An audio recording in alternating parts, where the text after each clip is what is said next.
So that brings us to Thin Flats. Um, this is a 8-unit condominium complex plus what we call number 9. And the most, it kind of chaps my ego a little bit when people say, what's with the holdout, the house in between? Just because we want, and I'm glad nobody asked that, although maybe somebody was thinking it. Because what we really want people to be engaged with on this block is the idea that contemporary and original architecture and homes can coexist. And frankly, what we believe is that is the fabric that makes up the urban landscape. The fact that there's a vacant lot next to a meatpacking plant with a little row house, and then this thing in the midst of it, somehow works, in our opinion. I'm open to, and I'm welcoming your opinions on the back end. Yeah. Yeah. Cool. Where did the original occupants relocate to, or did they buy out these houses? Phenomenal question. These sites were vacant. They originally had homes on them 30, 40, 50 years ago, but when we purchased them, they were vacant lots, which is a really cool experience through the design and build process. It's called an infill process because you have a house on a house. So you have to rethink the entire way that you design a building and therefore build a building, because obviously you got to dig foundations and footers to put basements in to carry the structure of the home, but you can't go too deep or you'll undermine the foundation of the next door home and you risk it falling down. So it's a very technical and very, very kind of scary. It's not scary because you engineer it correctly, but it can be a scary process. There's a lot of that in Philadelphia now. Yeah. A lot of empty lots next to it. Used to be roads, and now they're all full. Yeah, and sometimes people move out through the 50s, really 60s and 70s. It was the suburban sprawl, and I can get into my politics of why that is, but I'll save you. A lot of houses fell down and burned. Yeah, a lot of houses were just left in the city, and exactly. We all live out in that sprawl. Yeah, yeah. Not all.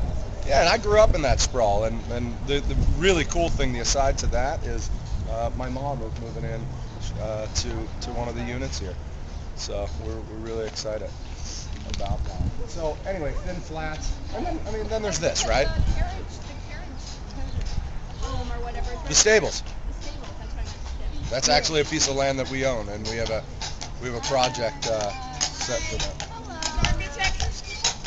Yes. Sort of. Maybe. What do you think? What do you think?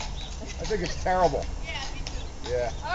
You can't tell where the forest is fine. That I swear to God, I didn't pay that woman. That is exactly. Did you hear what she just said? It's couldn't have been a better segue. Thin Flats, okay? They're not these skinny little spaces in between.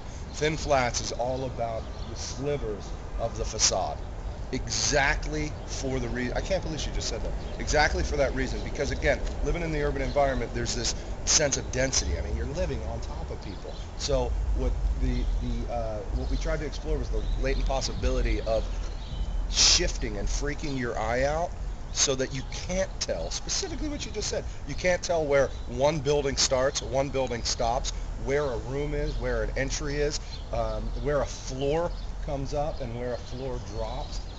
And that's the intention for that, was to give a sense of privacy for the inhabitants in the interior space, so that you're not, I mean, if you look at this facade, you can tell exactly with an ounce of education, you understand entry, living space, sleeping space, and it's fine, and it's traditional, and it's kind of how it exists.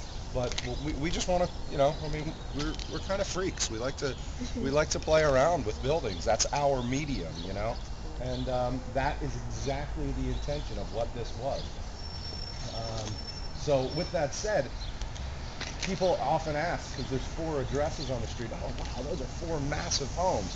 Well, in actuality, they're 8 residences.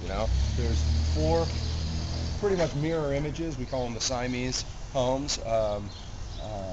across the top. They're all the garden units, and I'm sorry, the green roof units, and then 4 across the bottom, and they're the garden units. They're all 3-bedroom, 3-bath. They all have outdoor space. They all have an off-street parking space.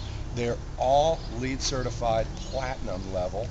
This is the first, because they're upper and lower units, they're registered as a duplex, and this is the first residential duplex to hit LEED platinum in the country. In the country, so Yeah. not just Pennsylvania. No, it's the country. So it's Yeah. an honor for us to see this. Thank Well, you. it's an honor for me to meet you all. Yeah, I mean, since you guys have any sense of interest in this, it's really pretty critical. You guys are, you hear it all the time, especially around commencement ceremonies and getting ready for that. Like, you guys really are the future. I graduated from Haverford in 1991, I guess 17, 18 years ago. Yeah. Okay, perfect. This is a generational gap, right? This is a generational gap. And I appreciate whoever said, wow, you look really young, you know? It happens quickly. It really does. It goes by so quickly. And in the next 15, 20 years, you guys, I hate to get, who was it? Who was the chick, Children of the Future, Bobby Brown's wife? Whitney Houston. Yeah, Whitney. I hate to get Whitney on you, but like, really, like, this stuff, you guys are going to be the ones running this in the next 15, 20 years. So, hi, sweetie. Nice to see you. So the fact that you're interested at all in it today is really cool for me. So again, I appreciate you guys being here. Yeah. Did you face a lot of opposition from the surrounding community when you first started your project?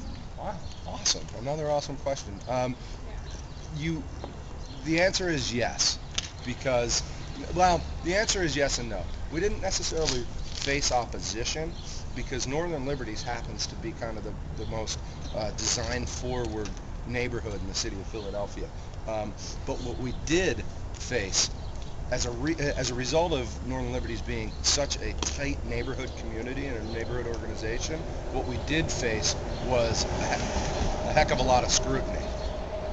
Northern Liberties is a really well-managed and well-organized community, and as a result, they do their best in making sure that the projects, the new development projects that happen here, are well done, well designed, and engage the community as much as they engage their inhabitants.